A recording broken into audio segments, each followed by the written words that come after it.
Hello. I was going to say good morning because I'm so used to saying good morning, but it's good evening and I'm at the nest.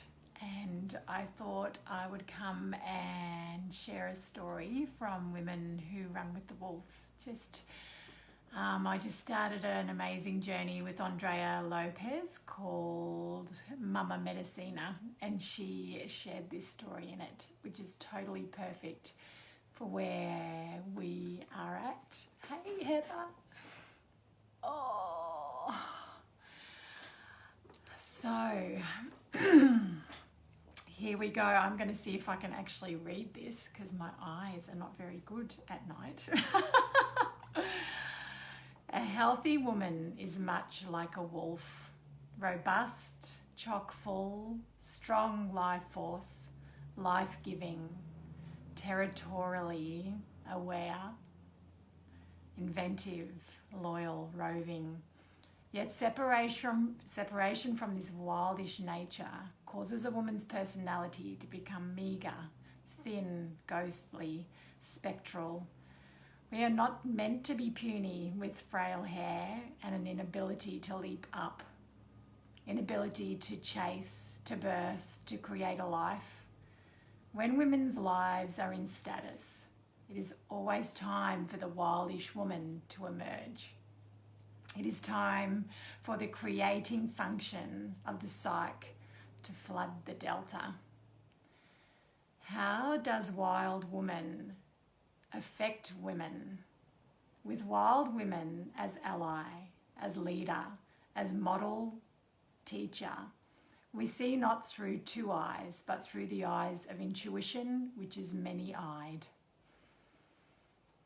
When we assert intuition, we are therefore like the starry night. We gaze at the world through 1,000 eyes.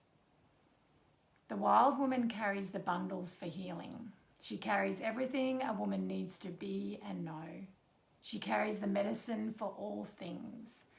She carries stories and dreams and words and songs and signs and symbols. She is both vehicle and destination.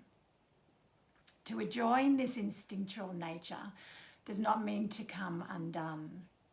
Change everything from left to right, from black to white, to move the east to west, to act crazy or out of control. It does not mean to lose one's primary socializations or to become less human. It means quite the opposite. The wild nature has a vast integrity to it.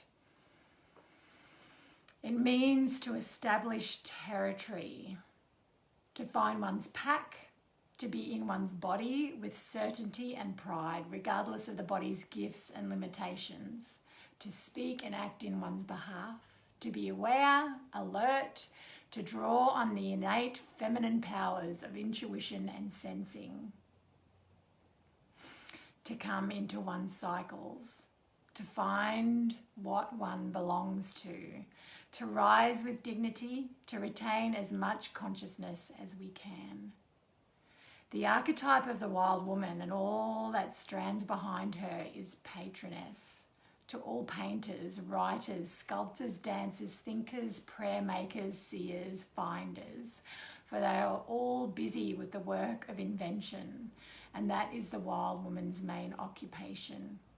As in all art, she resides in the guts, not in the head. She can track and run and summon and repel. She can sense, camouflage and love deeply. She is intuitive, typical and normative. She is utterly essential to women's mental and soul health. So what is the wild woman? From the viewpoint of the archetypical psychology, as well as from the storytelling tradition, she is the feminine soul. Yet she is more, she is the source of the feminine. She is all that is of instinct, of the worlds both seen and hidden. She is the basis. We each receive from her a glowing cell, which contains all the instincts and knowings needed for our lives. She is the life, death, life force. She is the incubator. She is the intuition. She is far seer. She is a deep listener. She is a loyal heart. She encourages humans to remain multilingual. fluent in the languages of dreams, passions, and poetry. She whispers from night dreams. She leaves behind on the terrain of a woman's soul a coarse hair and muddy footprints. These fill women with longing to find her, free her, and love her. Hello, Jane.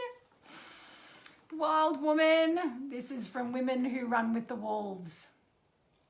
She is ideas, feelings, urges, and memories. She has been lost and half forgotten for a long, long time. She is the source, the light, the night, the dark, and the daybreak. She is the smell of good mud and the back leg of the fox. The birds which tell us secrets belong to her. She is the voice that says this way, this way. She is the one who thunders after justice, after injustice. She is the one who turns like a great wheel. She is the maker of cycles. She is the one we leave home to look for. She is the one we come home to. She is the mucky root of all women. She is the things that keep us going when we think we're done. She is the incubator of raw little ideas and deals. She is the mind which thinks us. We are the thoughts that she thinks. It's us. Where is she present? Where can you feel her? Where can you find her? She walks the deserts, the woods, the oceans, the cities, in the barrios, in the castles. She lives among queens, among campesinas, in the boardroom, in the factory, in the prison, in the mountain of solitude. She lives in the ghetto, at the university, and in the streets. She leaves footprints for only us to try for size. She leaves footprints wherever there is one woman who is fertile soil. Where does this wild woman live? At the bottom of the well, in the headwaters, in the ether before time. She lives in the Tia and in the ocean. She lives in the Cambria of trees, which pings as it grows. She is from the future and from the beginning of time. She lives in the past and is summoned by us. She is the present and keeps a chair at our table, stand behind us in line, and drives ahead of us on the road. She is in the future and walks backward in time to find us now. She lives in the green, poking through snow. She lives in the rustling stalks of dying autumn corn. She lives where the dead corn to be kissed and the living send their prayers. That's not corn. She lives where the dead come to be kissed and the dying send their prayers.